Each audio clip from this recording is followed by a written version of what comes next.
My healthier butternut squash recipe has all the incredible flavor of the original, and I've supercharged it with some additional vegetables and natural sweetness.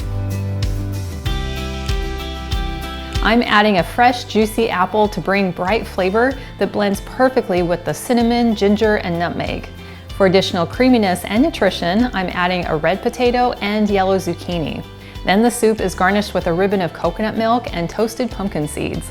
I'm showing you how you can easily make this delicious soup in a cast iron Dutch oven, slow cooker, or pressure cooker.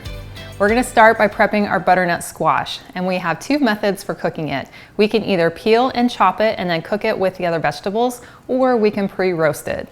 Now, having tried both methods, I definitely prefer pre-roasting it, because if you have ever tried to peel and dice a butternut squash, you know what a workout it can be. To roast our butternut squash, we're going to start by cutting off the ends. Just want to take a sharp knife and just push in about 1/2 inch and just gradually work your way around the squash. And then once you get to your starting point, you can push in a little bit harder, and then that end will just pop right off. And then we'll repeat for the bottom of the squash. And off comes the bottom.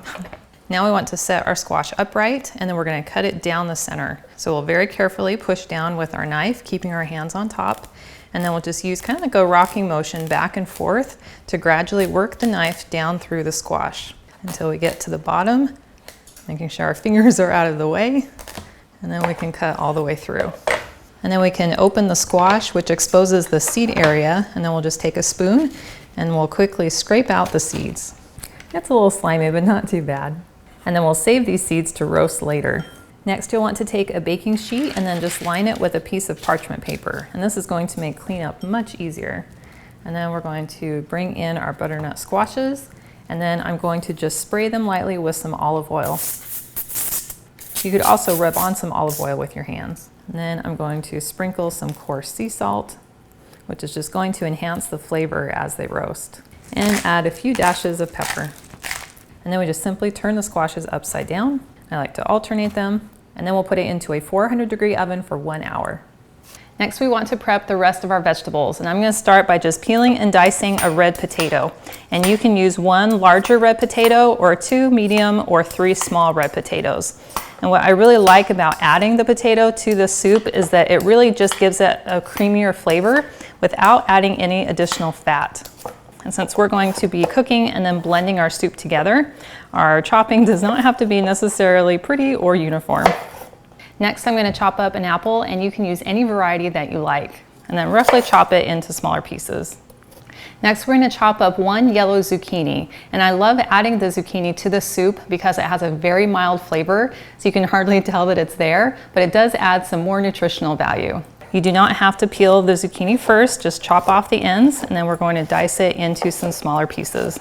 Now, before I chop my onion, I want to have my garlic prepped. So I've just taken 4 cloves of garlic and then used my garlic press and pressed them into this little bowl. So you just simply drop in a peeled clove of garlic, press it through, and then you get all this delicious crushed garlic. Now we can prepare our onion, and you can use either white or yellow, whatever your preference. You'll only need 1/2 of an onion. So I'm just going to chop this in half, chop off the end, peel back a couple of layers, and then I'll just roughly chop it down into some smaller pieces that will be easy to saute. Now that we have all of our ingredients chopped, we want to go ahead and make our vegetable stock.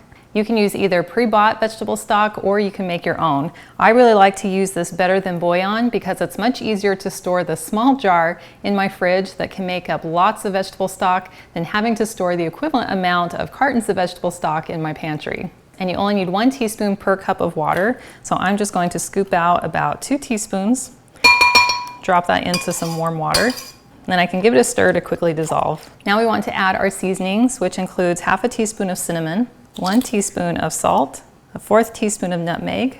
You can use dried ginger, but if you have the option of using some fresh ginger, I highly recommend it. Using my zester, I'm just going to shred about 1/2 teaspoon of ginger.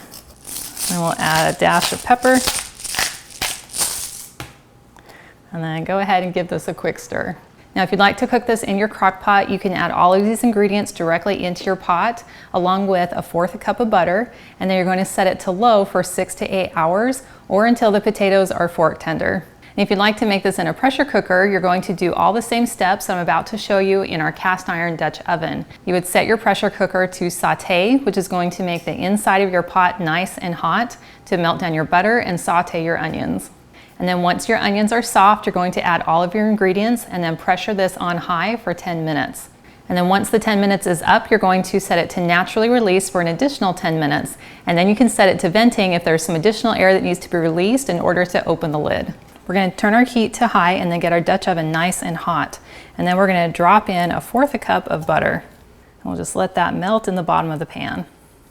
And you could absolutely use a plant-based or vegan butter.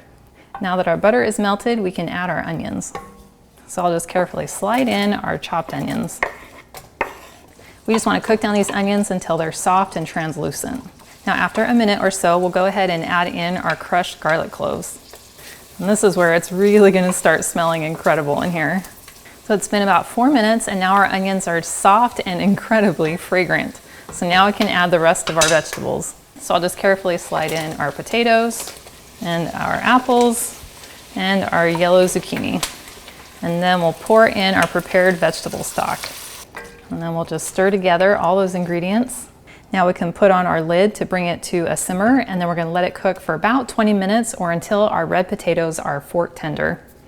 Well, it's been 10 minutes, so I'll go ahead and take off my lid. So we're going to hunt down a potato, and oh, that's nice and soft. So now we know that our soup is done. So I'll go ahead and turn off the heat.